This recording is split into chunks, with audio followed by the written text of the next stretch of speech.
Good afternoon, everyone. Bienvenidos todos. My name is Helen Aguirre Ferre, and I'm delighted to welcome you this afternoon for this terrific fireside chat that we're going to have with the Honorable Jenniffer González Colón, Governor of Puerto Rico.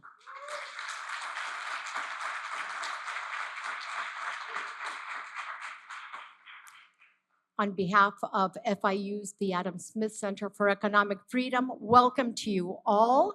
And it is my distinct pleasure now to introduce to you a woman who, for us here in Florida, doesn't need an introduction, but I can tell you that she is the 7th president of Florida International University and the first woman to hold this position. Ladies and gentlemen, President Jeanette Nunez.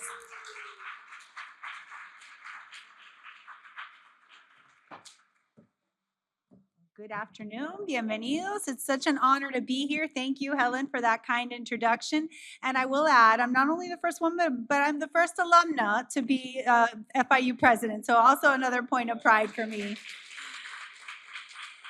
And it's such an honor to welcome my friend Jenniffer González Colón to FIU, to South Florida. She's no stranger to South Florida. In fact, we were just commenting about the last time she went to Versailles. She and I had some wonderful coffee, and she just told me that she went today without me. So I'm very hurt. That only means that you're going to have to come back, and we're going to have to do another visit. But honestly, we don't need to go to Versailles because we have many coffee options right here on campus. But thank you for coming. Thank you for joining our Adam Smith Center for Economic Freedom to have a wonderful dialogue with so many that have come out from our community, our students, our faculty, and individuals that want to hear a little bit about your vision for Puerto Rico.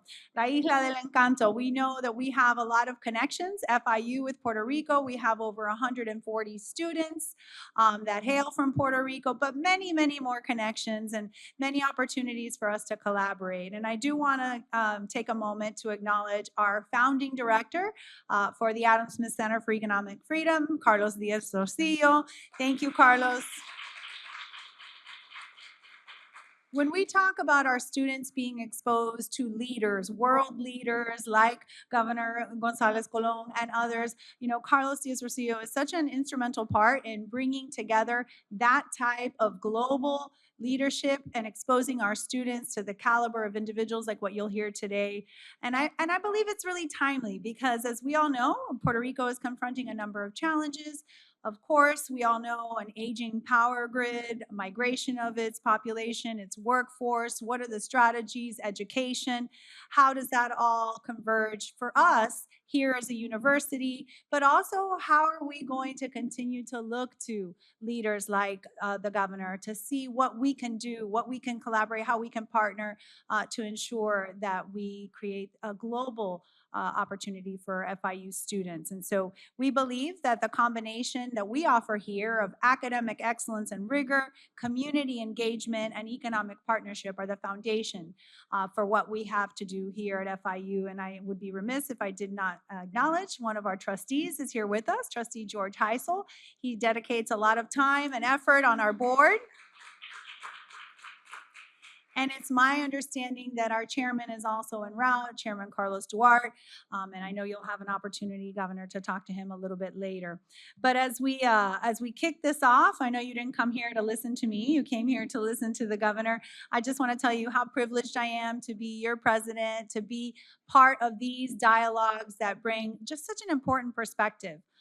For our students, for our faculty, and for those of you in the community that took the time this afternoon to come and hear and learn and listen. And I'm sure you're going to be thrilled.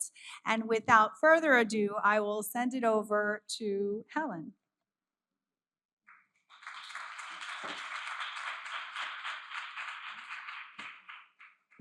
Thank you, President Nunez. And as the president said, Puerto Rico and Florida share deep bonds. And we have these enduring bonds of family, of culture, of success, and of commerce. Education, of course, always binds us together. We are very proud in Florida of our Puerto Rican community and the role it plays in shaping our identity here in Florida as well as our future. My family is personally touched by Puerto Rico. My husband's father was from Puerto Rico, and we are deeply proud of those ties and roots. And now I'd like to welcome to the stage to start this significant fireside chat. I'd like to call to the stage our FIU's Adam Smith Center for Economic Freedom founding director, Carlos Diaz Rosillo. Carlos, you know, I first met Carlos Diaz Rosillo when we worked together at the White House in the first Trump administration. And of course, Carlos has worked at the highest levels of the US federal government. One of the roles that he had was director of policy for the White House. And in addition to that, Carlos was also at a very senior level as Assistant Secretary for International Affairs at the US Department of Defense. And so without further ado, Carlos Diaz Rosillo, would you please join us on the stage?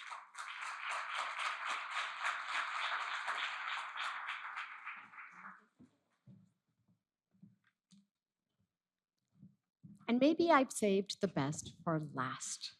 I first met Jenniffer González Colón when she was serving in the US Congress. Jenniffer was making history very young at age, and she was the first woman and youngest person ever elected to be Puerto Rico's resident commissioner. We worked together at the White House when we were dealing with the tragedy and aftermath of Hurricane Maria. Jenniffer showed extraordinary leadership at that time. I'm sorry for saying Jenniffer, but we always know you as Jenniffer. There's only one, and you did extraordinary work. And as a resident commissioner, the Honorable Jenniffer González Colón actually served successively for a number of terms, very popular. And today, of course, she joins us as Governor of Puerto Rico. Please give a big round of applause to the Honorable Jenniffer González Colón.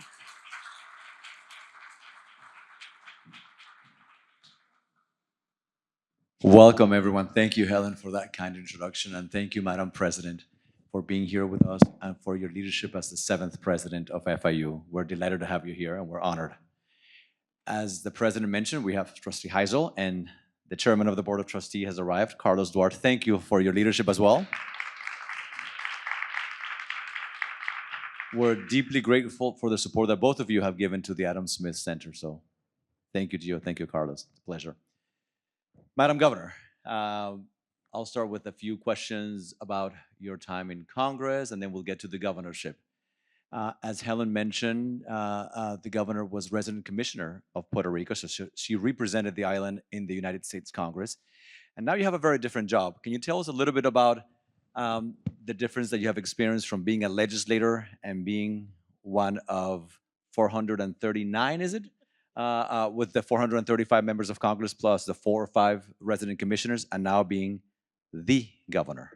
First of all, thank you. Thank you for having me here. Thank you, Jeanette, for receiving me.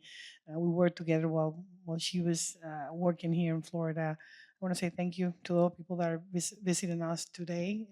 For me, it's a privilege to be here and with you. That were in the White House as well. There's a big difference.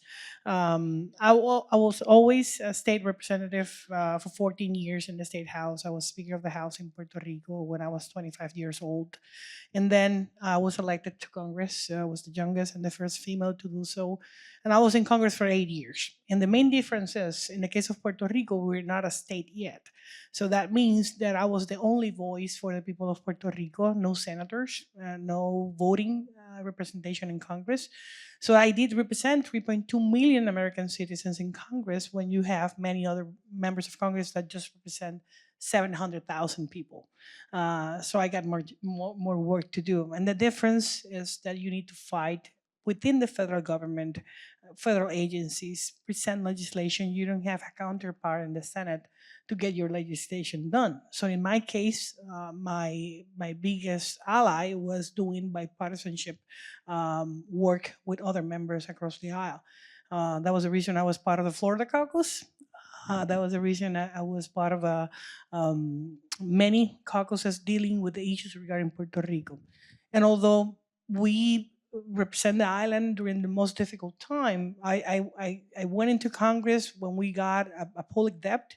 Puerto Rico went into bankruptcy, and then after that, in 2017, we got the Hurricane Irma and Maria that devastated the island. No power, no telecoms, no water because of that. And then we got a COVID. Then we got some earthquakes going on. So those last 4 years were intensively a headache in terms of how you defend and how you promote the issues of the island. So the first thing I did was bringing members of Congress and cabinet members and federal officials to the island. More than 120 members of Congress and cabinet members visited the island during that time, and that allowed me to literally show them what were the needs at that time. So we secured more than $73 billion in federal resources to the island during that time, including more than $32 billion with COVID and other resources. So we're talking about more than $120 billion. We still, looking at now as a governor, because one thing is promote, secure the funds, get it done in the House, get it done in the Senate, go to the White House, making that things happen. But now as a governor, I can execute that policy. So it's a big difference. From theory, from fighting, from paving the way to get the resources and actually make the correct use of those. One of the biggest issues, most of you may remember Katrina and what happened in Louisiana. So Puerto Rico was, we were very scared that we may have the same situation. We got a lot of funds being approved, but not necessarily being executed on the ground. So now as a governor, we got more than 32,000 projects that are being approved, in 12,000 of them running during this year. So if you ask me, now is the way to put those permits to run, authorize them, supervise, so we can see the construction of many of those projects. But it's been more than 8 years. So that means that the original projects now cost a lot more with inflation. So many of them are not being granted by FEMA or the federal agencies, or you need NEPA or many other federal agencies to intervene. So right now we're still working with Congress, we're still working with the administration, thanks God. Many of the cabinet members were members of Congress while I was there. So it's been easier to deal with that. I will say the main difference is that I can execute immediately. I can cut red tape. I can go directly to make things happen. And in Congress, you need to wait and you need to make alliances and forces to embrace the issues that in the case of Puerto Rico, you are the only one representing the island without a vote, without a Senate counterpart that can help you out. And that was the reason always that Florida senators were helping us out at that time. And I will be always grateful to Senator Rick Scott that was helping us out there, Marco Rubio while he was in the Senate, and now DeSantis, who was a colleague in the House before he was becoming governor. We have a big population of Puerto Ricans in the state of Florida, A million. especially in the center part of the state, but also in South Florida. You mentioned something that's very important, and I want to highlight. You mentioned that as a member of Congress, you had a voice but did not have a vote because Puerto Rico is not a state. Yeah, Touchy subject, because for decades, the issue of statehood has been debated over and over again. Why should Puerto Rico be a state? I mean, we're ready to be a state, and I believe that's something that is going to happen. The question is how long we need to wait for that to happen. I believe that the Constitution allows Congress to have territories in their possession. You got 3.2 million Puerto Ricans living on the island, and then 5 million Puerto Ricans living in the mainland. So that will tell you they're not going to Venezuela, they're not going to Nicaragua, they're not going to Cuba, they're going to the States. 1 million of them are in Florida, in the eastern coast, in Texas. Puerto Rico is prepared. We've been voting. We got more than 4 plebiscites. The last 4 plebiscites, the people of Puerto Rico overwhelmingly support statehood. Actually, the last one was in November of last year. While I was in Congress, I legislation in a bipartisan way to allow Puerto Ricans to vote in a federal mandate referendum that allow us to select which option, if we want to become an independent country, if we want to have an independent country in association with the United States or becoming a state. 57% of the island voted for statehood in the last plebiscite. So statehood got more votes than any politician on the island. Or any party of the island. And the same thing happened during the last 4 plebiscites. So this is an issue. Puerto Ricans embrace their American citizenship. We embrace our military forces. We believe in the free market. We believe in entrepreneurship as well. The problem is many politicians in DC believe that Puerto Rico is going to become a democratic state. So they're afraid to allow us to vote because they believe that's going to be the outcome. And that's not the reality. And what do you tell your Republican colleagues who believe that that's the case? You just need to see the results. Puerto Rico is like the States. Rural areas will go more conservative and metropolitan areas will go more liberal. That was the way I was elected. I've been elected. I've been elected to Congress twice. I served by 8 years in the United States Congress. I mean, I was the top Republican getting votes on the island. Issues like abortion, like free enterprise are on top of the mind of the people of Puerto Rico. We back our military forces. So there's a misconception about how Latinos or Hispanics believe in our country. And the reason for that is you see many politicians, Democrats, politicians saying they're for statehood, but then when they are in power, they never do anything to achieve that. It's just words. And I truly believe that once Puerto Rico is being given the opportunity to become a state, people need to fight for their seat. So it's gonna be, I believe, purple state. You will see what's gonna be happening on the island, like the rest of the states. But right now, many people have misconceptions about where Latinos are. Look at what happened in the last election. A lot of Latinos went to Trump. And many Democrats were saying, and even bidding, saying that he was not getting any votes. So that will happen with Puerto Rico as well. And the president who had a star to their flag, in this case, Puerto Rico, is going to be remembered. And I'll tell you, there are going to be a lot of Republicans fighting for represent the island. And do you predict that it will be a state by the time you leave in 7 years? I hope so. I'm not Walter Mercado, but I will tell you that Puerto Rico is ready. I mean, we just need to have that transition that would allow us. It's not just having 2 senators or 3 or 4 members of Congress. It's how the United States is fighting for freedom and being a beacon of democracy around the world, and you still got a colony in your backyard. It's insane. And Puerto Rico has been always there. We believe in our nation. We're part of our nation. We're celebrating with our nation. We got one of the highest per capita participation in our military forces. They're coming from Puerto Rico, and we will continue to do so.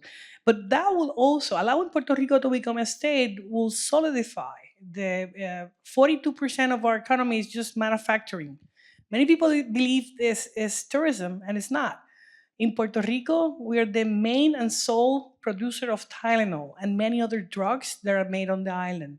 So securing the national supply chain, that security is allowing Puerto Rico to have a proper investment, to have been doing that under the American flag. There's a lot of investment that has been not done in the island yet because people don't know where we are. For some reasons, we are out of the Internal Revenue Code as a foreign country. For other ones, we are domestic.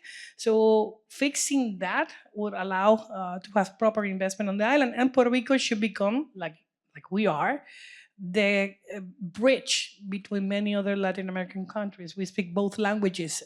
We feel proud of doing that. And that's a great opportunity as well. You know, the people from the left, they're very, very organized. They are. They are very organized. I should credit them doing that.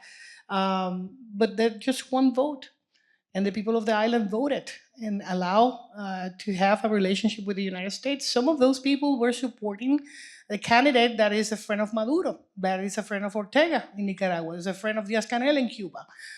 because that's the way those peoples try to infiltrate the American politics system, trying to endorse candidates that believe in independence and have networks with the Venezuelans, with Nicaraguans, with the Cubans. And that's not the way I think. That's not the way the people of Puerto Rico think. And the last election is a proof and testament of that. And that's the reason I won by a landslide, and I won the House, and I won the Senate, because we are aligned with our federal government.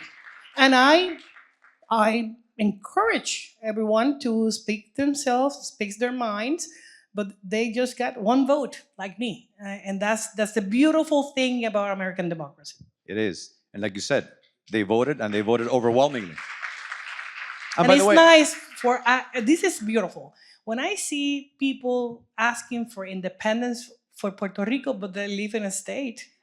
That's easy. It's so beautiful to live in a state with all the protections, with a voice, with their rights, but not allowing the 3.2 million Americans living on the island to have any right, but allowing them to play with our future. And I will never allow that to happen. yes. And by the way, as is the case with all of our events, there will be a time for Q&A. So, you can ask questions respectfully during the Q&A. But right now, I'm asking the questions. You have been in office for about 11 months. Yes. What have been your biggest accomplishments over these past 11 months? I'll tell you that the first one will be trying to expedite permitting. Permitting is the hurdle that hinder the economic development of the island. You get many laws, many rules and regulations that literally crucify the private sector. So the first thing I did was promoting some executive orders, literally aligning myself with the Trump administration regarding energy. He did approve some executive orders allowing energy to be expedited, so we did the same thing back home. My main issue still is back on the island energy generation. We got an Asian transmission and distribution and generation system, which that means that during the summer we were supposed to have 36 days of blackout because there were not enough generation to fulfill the demand. Thanks God we managed that. We added 1,200 megawatts into the system, and to the next year we're going to be adding 3,800 more. So that means that the issue of generation will be an issue of the past. We renegotiate contracts to move from petroleum to LNG. You will be surprised. Being an island, when there's a lot of wind, a lot of sun, we burn 62% of petroleum, which is the more expensive energy producer on the island. We want to move that to LNG, American LNG, finally arriving on the island during my term, and renewables as well.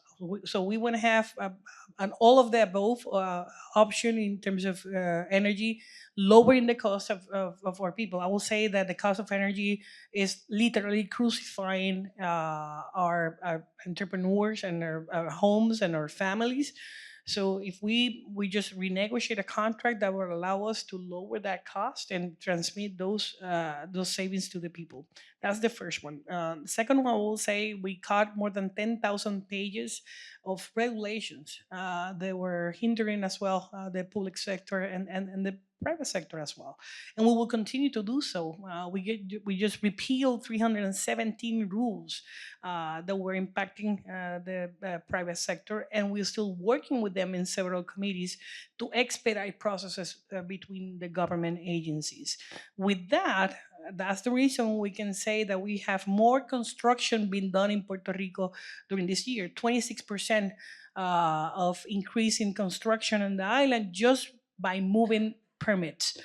If you ask me, I believe in bilingual education, so I promoted and we just added more than 22 new bilingual schools in Puerto Rico. And during my term, we're going to continue to add bilingual schools, so we have immersion in that, so people could be proficient in those language. And I will say the biggest impact is that I've been taking the tariff policy of President Trump into advantage. In the case of Puerto Rico, we are doing a lot of reshoring and nearshoring. That means we just got an investment in these 11 months of $2.2 billion of new manufacturing back in Puerto Rico, $650 million by Amgen, 1.2 billion of Eli Lilly, among many several other companies investing, expanding, with 4,000 jobs being created just in the pharmaceutical manufacturing company, and we're still counting.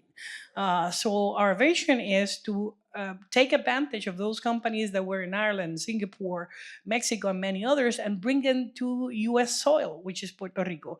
What we're doing to get that done? We are literally training employees, providing these manufacturing companies what they need.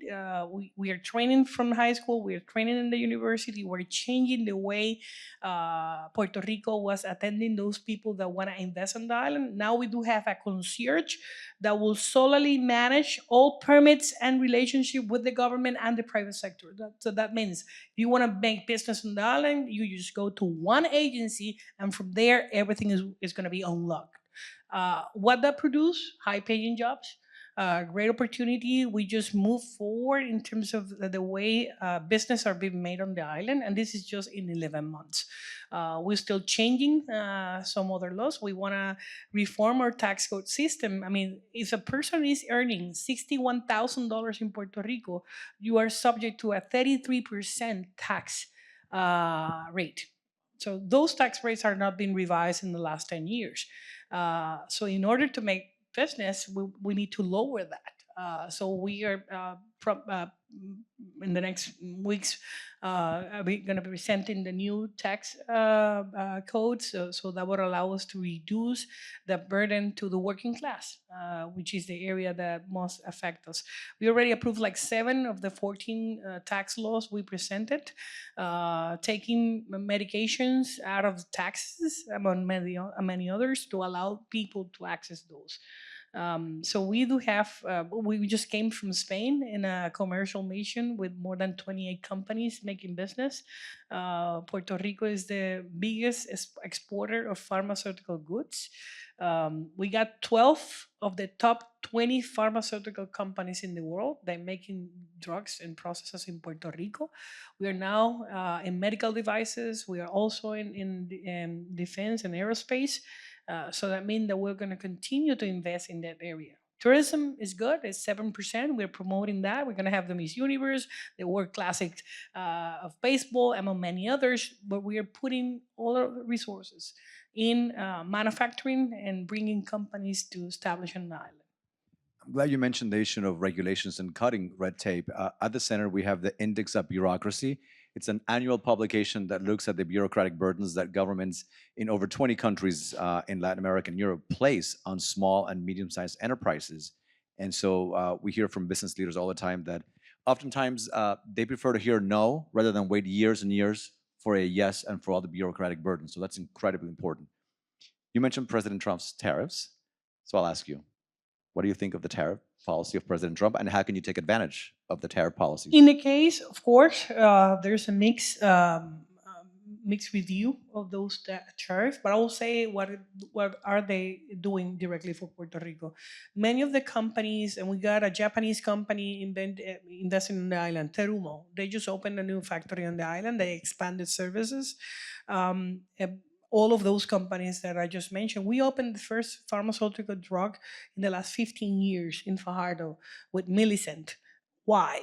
Because those companies want to get away from the impact of the tariff in those countries, specifically in the European Union. So building a plan and creating jobs in American soil will literally make a waiver for them to not be subject of those tariffs. So in the case of Puerto Rico, we're taking advantage of that. We're taking advantage of our relationship with the FDA regulation system that is American jobs. And again, numbers. I believe in numbers. $2.2 billion in investment and 4,000 jobs being created by just taking advantage of that policy of the president in between these 11 months. And I already met with more than 20 CEOs of other companies that's still in the pipeline to make announcements on the island. Not just expansion, but new companies being established on the island. And on textiles, defense, aerospace, pharmaceutical or medical devices. And in the case of Puerto Rico, we do have a lot of, 70 years of experience in this area, but it was literally decaying. With this policy, United States needs to secure our medical supply chain, our security in the supply chain industry, and Puerto Rico is part of that. We saw what happened after Hurricane Irma and Maria. A lot of those medical supply devices were being done on the island, and with the lack of power, there was a disruption in that service. And we know what happened during COVID, waiting for China and many other countries to provide some of those drugs. You can have Puerto Rico producing, and we are actually the main exporter as a state of the United States, promoting pharmaceutical devices. And that's our expertise, 42%. My intention is growing that rate with the new policies. And I'm completely 100% sure if those policies of tariff the president is promoting were not in place, we will never got those $2.2 billion in investment in companies in Puerto Rico, and the more that are coming. Of course, there should be an impact as well in terms of materials. But I mean that's part of the equation. But I was recently in Spain, and there are many companies there saying we want to move our plant to United States, and why not Puerto Rico? You speak Spanish. You're part of the U.S. system. So we're gonna see the results, and I believe the United States is gonna begin again to be a hub for manufacturing, like it was many years ago. And I believe this policy will help us out. You mentioned nearshoring.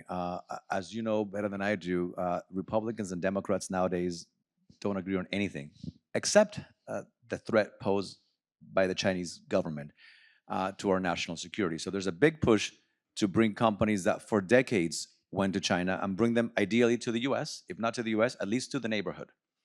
And so the American states should be the biggest beneficiary of that. And if not the American states, our neighborhood. It should be Mexico, it should be other Latin American countries. And what we're seeing is that a lot of these companies are leaving China, but they're going to Vietnam, they're going to Cambodia. They're not all coming to the US and not even to the neighborhood. What should these companies that went to China and are looking where to relocate, why should they go to Puerto Rico? I mean, easy. You have a direct access and door to the federal regulation system. We will not take away your intellectual property. That happened with China, and we can openly talk about that as well. And of course, we do have a lot of export lines coming to Latin America as well. So Puerto Rico is the best spot, not just because we are geographically located in the Caribbean, but also the president approved to Puerto Rico a waiver for air cabotage laws. That means we do have the same system Alaska does in terms of combining passengers and cargo coming from different routes. And we're going to expand that to be a hub of international, bringing goods and exporting goods as well. But I will say the biggest opportunity regarding Puerto Rico is the expertise, the experience, 70 years doing this. A lot of those companies, we are not going to be like what China does in every country. They tell you that they're going to invest in your port, in your electricity facilities, in your infrastructure facility, and look what happened in India, what happened in Africa, what happened in Australia. They take away those goods and they control them.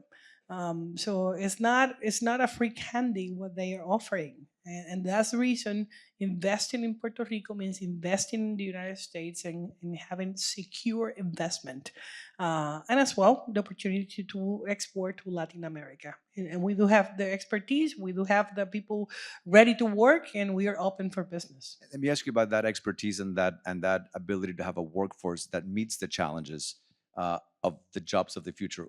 What is your administration doing to develop that workforce, to develop the ability of Puerto Ricans to be able to meet those challenges of the We did three workforce? things already. The first one was creating a local fund to retrain and train people in those areas. So the first thing we do, we ask the company that is coming, give me what are you looking for the skills of your employees. And with those in mind, we even cater to the local University of Puerto Rico. We're changing the way the University of Puerto Rico is working. We are including now technical skills, and we are adding that to the school system. So if you want to train from high school as well, we will train that.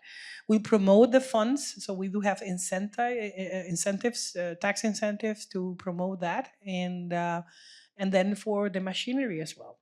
So there are three packages in the concierge system. So we are literally asking those companies, tell me what you need, we will provide it for you. And we are coordinating with the Amazon Web Services as well to go into the tech, AI, cybersecurity, the web in a formal training that is going to be happening free of charge to the people to create a base for people that may go into those areas as well. So we are integrating the University of Puerto Rico, the Department of Education, and of course the Department of Economic Development with the Labor Department to create those programs. President Nunez alluded to the challenges with the power grid and the energy challenges facing Puerto Rico. What are you doing to address those challenges? Those as I told you before, those are our main issue, right? And the first thing we did, we named a SAR, of energy SAR. There was no one coordinating issues between the generation, transmission, and distribution, the federal funds that were allocated to the island. We're coordinating directly with the Secretary of Energy, Secretary Wright, who actually gave us a lot of federal funds that were literally dormant, that were sleeping without being invested. And with that, we added those 1,200 megawatts to the generation system. At the same time, we are literally doing oversight to our operator in the transmission and distribution to change that operator. So we are still looking for other companies that can take away that contract and provide the service. And we just presented more than 80 pages of violations of the contract to make that happen. But I will tell you, is the invest we are doing in the generation side, a lot of the funds, and with the renewal of new contracts in those areas and the request for proposal for 3,000 megawatts that are now in place, we're going to receive those proposals in December. We will literally manage the demand of energy for the next 2 years. We're adding at Tesla. We signed a contract, the biggest contract in the United States with Tesla, 430 megawatts with $758 million paid by FEMA with that contract that will allow us to have reliable 4 hours to get rid of a lot of small outages that will provide a saving of more than $100 million a year, so we can pass that savings to the people. So if you ask me, the most important area in Puerto Rico right now is energy, because our cost of energy is one of the highest in the nation. We need to lower that cost, and lowering that cost means cutting petroleum, going to LNG, and that's what we're doing.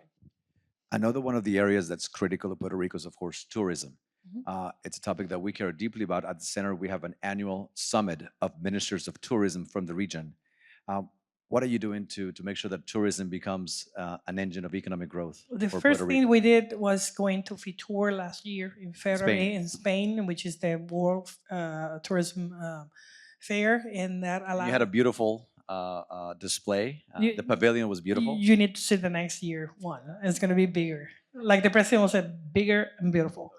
And It should be the third week of January in Madrid. So yes, and with that means that we extended the incentives to Iberia. So we do have more than 2-3 flights from San Juan to Madrid, which is opening the gate for Puerto Rico into Europe. Most of you will see that a lot of the tourism in Dominican Republic comes from Europe. In the case of Puerto Rico, our base for tourism is United States. It's domestic tourism. So we are opening that door. We open new lines coming from Puerto Rico, Aeromexico, that was stopped by the federal government a few weeks ago, but I hope that that will be resolved. That line was not making business in Puerto Rico for the last 25 years, and we opened a new line. Same thing with new flights directly from Costa Rica, Colombia, and many other countries, Dominican Republic with Arajet. So we are Many from Miami. many for Miami. But what we're doing is literally doing exercises with Dominican Republic in having dual tourism, visit Puerto Rico, visit Dominican Republic. And in the terms of home port, of course, Miami is Miami, but in the case of Puerto Rico, we've been growing our home port base operation by 62%. During this year, we received the Icon class, two of the biggest ships of the world. They're now visiting the island. So we are investing in our ports to be home of many others. We just received 6 of the CEOs of the cruise industries, and they're increasing the routes that are being used in Puerto Rico as a home port in the Caribbean. We've been investing in some areas with tourism, Miss Universe, Baseball World Classic, and many other concerts to be an island of entertainment during the next year that we are celebrating the 250 years of America Foundation. So Puerto Rico is going to be part of that effort, and we are investing heavily on those areas. So that means that that 7% of the economy that represent almost $6.2 billion in revenues is going to be increasing for next year. Actually, we are in our lowest percentage of unemployment in the last 25 years, 5.5%. And still, it's the lowest for us, but we're still looking for, we do have now 1.1 million people working in Puerto Rico. That's the highest number in the last 20 years. And we are increasing those opportunities so more people can get into the workforce. When I was in the government, I had an opportunity to meet several times with your predecessor, and I know that President Trump was very concerned about the fiscal oversight of Puerto Rico and the issues with fiscal stability. How has that improved since in my case, since I was in the White House about 7 years ago, and the Promesa Act became law? What can you tell us about the? I'll tell you the truth. I believe that oversight board is a burden to take decision. It added more bureaucracy in terms of approving things. It's costing billions of dollars of local taxpayers' money. I'll tell you what I've been doing. We just approved the first balanced budget approved by the oversight board during this summer. So it took us almost 7 years to get that done. It was certified by the oversight board, so I'm still working to that end. I'm cutting a lot of the expenses and contracts in the government to try to manage all the pensions and all the debt. But I will say from a $78 billion debt that the island got during that oversight approval of Promesa, now it went down to $28 billion. So there's just one bankruptcy that's still pending in the courts, which is the PREPA, Puerto Rico Electric Power Authority, but the rest of them are being managed. So to that end, I will say that managing those debt function for the board, but sometimes they literally wanted to look into contracts smaller than $100,000 instead of looking for the big ones. You have been incredibly courageous in speaking out against the 3 dictatorships in our hemisphere, Cuba, Nicaragua, and Venezuela. You don't have many friends in the Venezuelan government, which is a sign of... But again, a lot of Venezuelans that love me for that. Absolutely. Tell us a little bit about your vision for a democratic Latin America, and in particular, if you can address those 3 countries, and what can Puerto Rico do to help bring democracy to the 3 dictatorships in Latin America? I will tell you, first of all, that I'm so sad, I'm so sorry about a lot of Venezuelans that needed to move from their country, a rich country in the past, that lose their property, their rights, their voice, because they got a narco as a president, and who is literally crushing that voice and the democracy that was once held in Venezuela. It's very sad. and seeing a lot of families moving, fleeing Venezuela to Puerto Rico. We received them, or here to Miami, trying to move their assets, trying if they were not confiscated, like happened in Colombia many years ago. So it's so sad seeing that repeating exercise, what happened in Cuba, happening in Venezuela, happening in Nicaragua. Will they literally put you in jail just for expressing what you think? That's not democracy. That's not freedom of speech. That's not freedom of opportunities or and again, using drugs to maintain your power, that is literally taking the life of many people, including Puerto Ricans. The main reason, the main when you see the statistics in terms of criminality in Puerto Rico, 92% of them are related to drugs. So having that drug coming from Venezuela and Colombia to the shores of Puerto Rico and from the island to the eastern coast of the United States never was addressed by any president. President Trump is the first president ever taking military forces, putting them in the area to secure American lives in the Caribbean. And that is already producing results. I mean, we got a lower fatalities on the island in many of the areas because we do have a lot of military soldiers doing practices. And I hope Venezuelans from within can fight for their democracy. All their elected leaders that are being deprived of their exercise of a job can see what Maduro is doing. I'm very sad about what happened there, but I believe his days are counted. I totally support Marco Rubio's effort to control this disease of socialism that is coming from Venezuela, that is coming from Cuba, that is doing their job in Nicaragua. And I hope people will see a beacon of freedom using the United States as a model for free economy. And any way Puerto Rico can help to get that done, we're going to be there. Absolutely.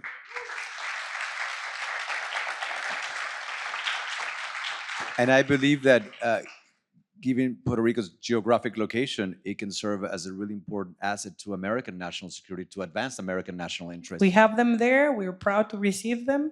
Happy to see your friend Alina.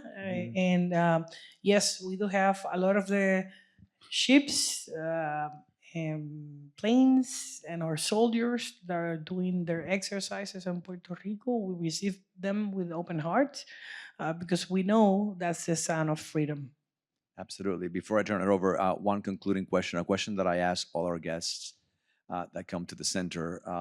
As you know very well, and you're an elected official. We have an elected official here. The president was a former elected official. Politics is a rough business. Contact sport. We just saw an example of that earlier today. And so young people, when they read the news and go on social media and see what's happening around the world, they see the partisanship and the negativity and all the attacks on elected officials. And so a lot of them say, why enter politics? Why be a public servant when they can make a lot more money in the private sector and live a happy life without having to deal with all the crap that elected officials have to deal with? Why should somebody who's thinking about being a public servant enter politics, be a public servant? What advice do you have for them when they make that decision between making a lot of money in the private sector or being a public servant? You're preaching to the choir. That was the first question was made to me when I was in high school. While I was in high school, I saw 3 politicians coming to the school and make a debate, and they were fighting each other. And I literally at that time asked them, why are you doing this? Why are you doing that? And very disrespectful, I will say. And yes, and one of those politicians, late senator now, told me, because if you are not running, I will continue in my post. And that, was a seed here. If you want things to remain as they are, you allow the people who are elected to remain in their post. If you want to see change, you need to promote yourself and make that change. So I will say to students and people who want to change the course of politics, you need to be in the arena. you need to be part of it. You need to discuss it, and there's many ways to change the voice. It's not just shouting. It's literally changing the way we think. Now the new generation got something that our generation may not have before. You needed to go to the encyclopedias before, going to the library to get information. Now you get the cell phone. You got everything on your at the reach of your hand. And what I see to a lot of the students that came to Congress and now to my office, get instructed, get all the information you can, and literally make a reasoning and what's your point. That's the only way you may change minds. It's not shouting. And it's so easy to ask for independence, but they're not living in Puerto Rico. That's right. But it's like, it's so easy to ask for that, but they're not allowed to live themselves deprived of many rights. I mean, for me, it's funny. I see many people fighting for rights for Palestinians or for many other countries, but they want to deprive Puerto Ricans of their rights as American citizens. So it's a double speech. Um, and again, it's what's part of the mood, right? If somebody is asking for something, then I believe it's not serious, and I support and I respect everybody that may bring their opinions. But go back to the island, live with no access to Medicaid 100%, with no access to Social Security income, with no opportunities, with not a voice, not a voice that can vote in the House or in the Senate. Saying it here is easy. You're in an American university, in American soil, with all your rights. Go back to the island and make the same question. And that's the reason the people of Puerto Rico is always voting for make Puerto Rico become a state. That's right. And there's a reason why I can be here asking you questions, and no one can do the same with Díaz-Canel or Maduro or Ortega, because they won't take questions. You will be arrested. Right, they won't take questions. You will be arrested and deprived of your family and your Right, that's the beauty of democracy. So, questions for the governor. And by the way, questions are statements that end in a question mark, not an exclamation point. So if you can tell us your name, where you're from, and what is your question. Thank you, Governor, for being here and joining us today. I'm so proud to be an FIU alum, 2 times, so thank you. Governor, recently I was in Puerto Rico, and you can literally see the change of so many people moving to the island, investing, people that we know here in Miami wanting to open a business. How do you see the next future in your 4 years as governor? What can we expect, and how can we help from here in Miami invest in your island? We want to have more young people that came to the States in looking for a new job to literally come back home with those same opportunities. That's the reason we're investing in manufacturing, because those are high-paying jobs. And what we've seen so far is a lot of those engineers or technicians or professionals in that area, they're being given the opportunity to return to the island to be generals and managers of many of those manufacturing companies. We've been seeing that. We are promoting housing for literally people from 21 years old to 35 years old. We do have a program so young people can have access to their own home ownership.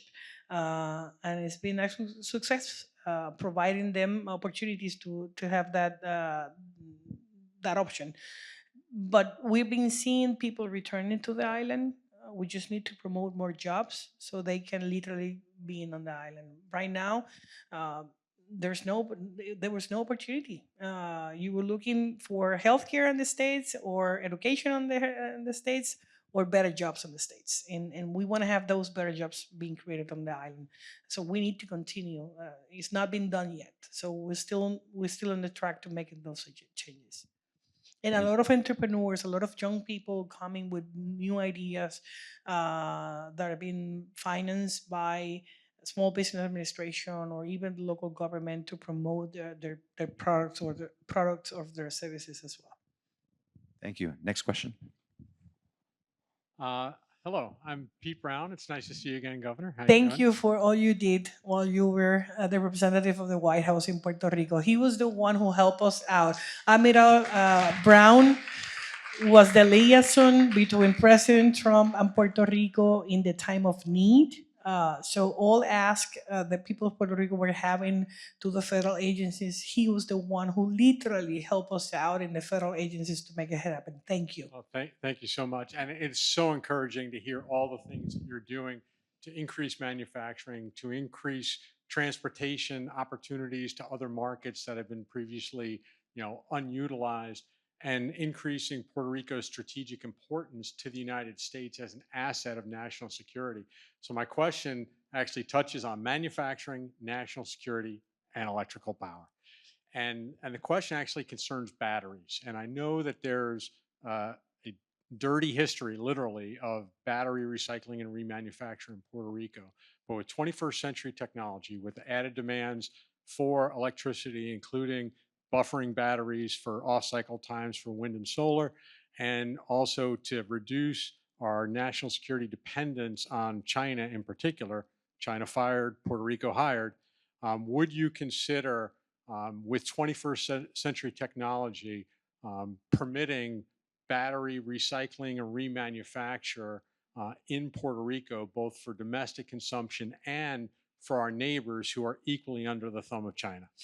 Right now, we don't have any proposal to that recycling of batteries on the island.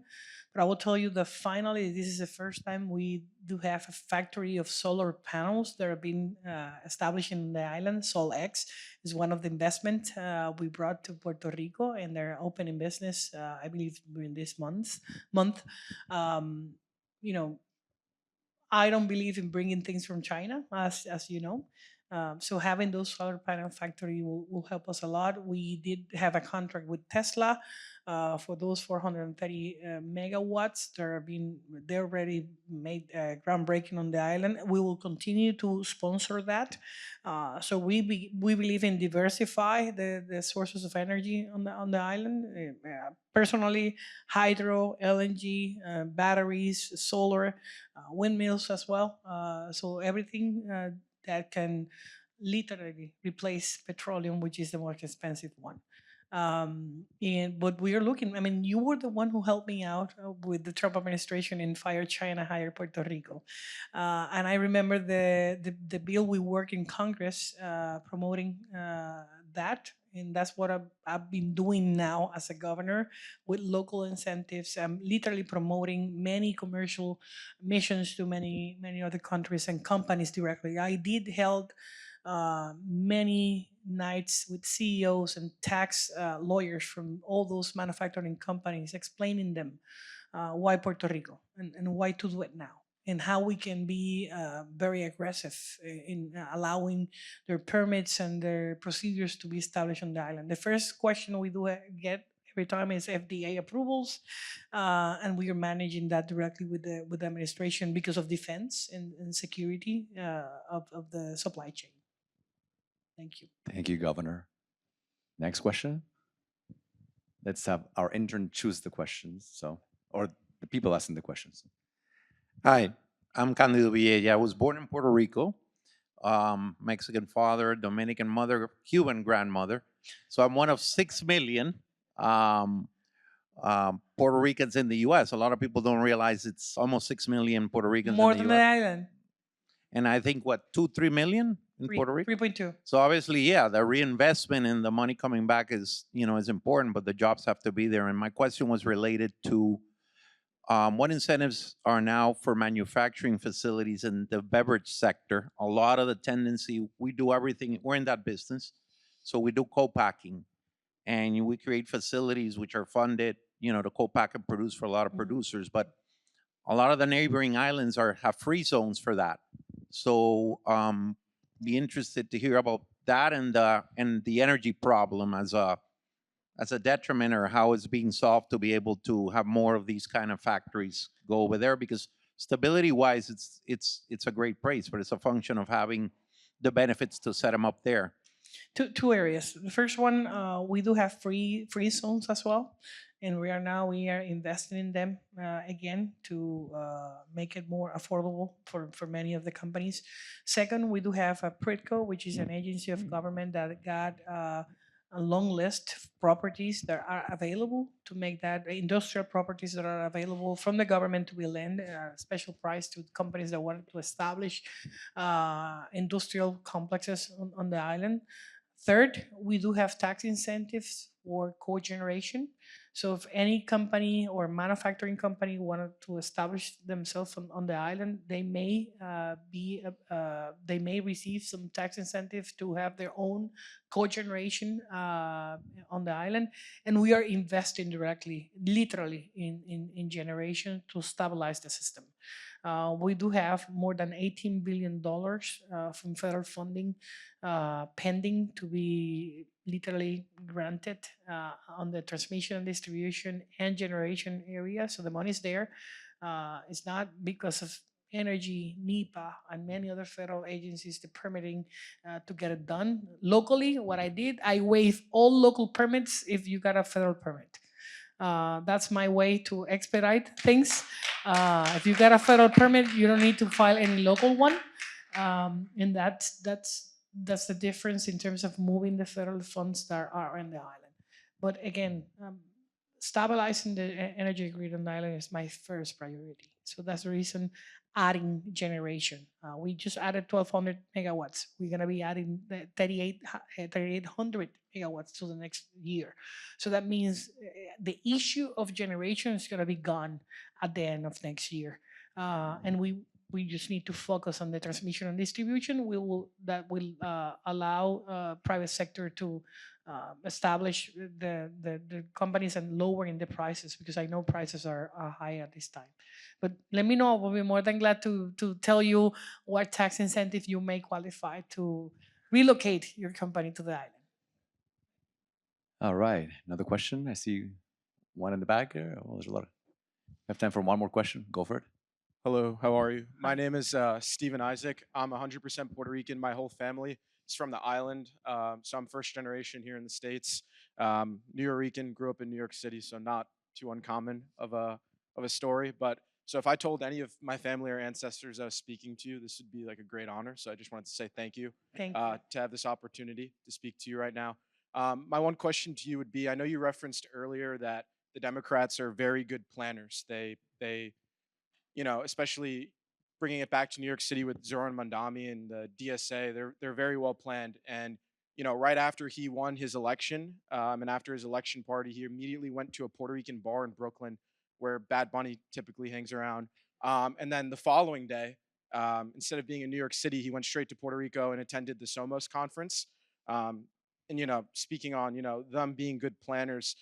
Him being in Puerto Rico the day after winning that election worries me. I don't completely agree with his rhetoric and sort of, his plans for New York City. So I don't know what your thoughts are on him as a politician, but I just wanted to also understand what your stance was on him coming to Puerto Rico the following day. I know it's a pretty important conference, but it seems like there's something up the sleeve that's planned that may be a little bit bigger. Him, AOC, and Bernie. It's always something up their sleeve. You're right. You're right. First of all, thank you. And you are 100% on point. The reality is that they do a lot of fundraisers on the island. They were doing fundraisers last week. They were doing fundraisers this week, and they will continue to do fundraisers in December. So the governor of New York was there, the mayor was there, mayor-elect was there, and many other politicians as well. And again, as two speech, they're completely different. The ones in the mainland and the ones in Puerto Rico. And it's in my case, we see them, and I believe that's just words for the mainline politics. And there's going to be a new election for governor of New York next, and the next month. I totally endorse Elisa Stefanik to become governor of New York, because I know her. I know how hardworking woman she is. She's a leader. She was the chair of the conference. She's one of the most brilliant minds that you got in Congress, and she's a doer. And sometimes you need a doer to make things change. In the case of New York, And again, it's like you see, they are all over the place, but their policies always fail. That's happening in Venezuela, that's happening in Cuba, that's happening in Nicaragua. Those models may have new spokespersons, uh, but it's a failing system. And I don't want to change what's make United States the most important country of the world, and is actually having that kind of freedom and opportunities to grow and create your own path to future. And why they want to change that? Because they're not part of it. And again, I'm not a New Yorker, so I hate when other politicians come to my state and tell me what to do. So I'll allow New Yorkers to select their future. But look how's New York today. That's the reason many of them are moving to Florida, and that's the reason you got a million Puerto Ricans living in Florida now. We feel safe here. You're not being attacked. They allow you to grow. They allow you to open your business. They allow you to fulfill your dreams, and that's what we want for Puerto Rico as well. Thank you. Thank you, Governor. So we had a Zoom call with President Nunez, and she concluded the call saying, okay, what do we have to do? What's on the agenda? And so like her, you get things done, which is why we're so honored to give you a little token of our appreciation. And I'm gonna read this part because I wanna get the words just right. This is an award that the center gives every year to a current or former member of Congress. It's called the Light of Congress Award. The first recipient was a friend of yours, Ileana Ros-Lehtinen, the first woman elected to the United States Congress. And it's an annual award given to a current or former member of the United States Congress who has demonstrated exceptional leadership and dedication in promoting public policies that uphold free market principles in the United States and around the world. And so we could not be more honored to present this year's award, the Light of Congress Award, to somebody that is not only a great governor, but was a terrific member of Congress.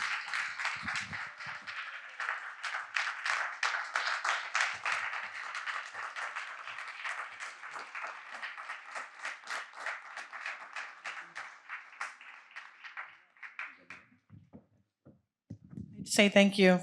Oh, thank you. Another one. Thank you, Governor. I want to say thank you because, I mean, this means a lot. I know that Ileana Ros-Lehtinen, who was a trailblazer for Hispanics, she was the first Hispanic woman elected to Congress. So when she left Congress, she was my role model. So when she left Congress, there was very big shoes to fill. And I was part of her caucus, and I traveled with her, and it means a lot. And I know Ron DeSantis as well received this award. So for me, it means a lot because there are people that have been fighting. They're fighters, and they work for this great state of Florida. And in the case of Puerto Rico, we're just beginning. I know this is part of what we did in Congress. Now I feel I can have a bigger impact, and I know the few first months are people just trying to see what's going on, but I'm focused. Everything I do by numbers. So I follow what I promise, and that's what I'm going to be completing during my term. Thank you. And you have a lot of passionate people who want to ask you questions, as you saw, but also people who have come from different parts of the country to see you. We have somebody from the German embassy. We have the Consul General of France here with us. So a lot of people from Europe who've also come to see you. Thank you. And of course, our two trustees, Trustee Heisel and Trustee Duarte, the chairman of the Board of Trustees. Thank you again for being here with us. It's an honor. Oh, thank you. Thank you, Governor. Thank you. Thank you. And now, before you go, please, just a brief moment that we have a special sponsor who has been so gracious in sponsoring this special event. I'd like to call to the podium briefly to speak to us Calixto Garcia Vélez, who is President and CEO of Banesco.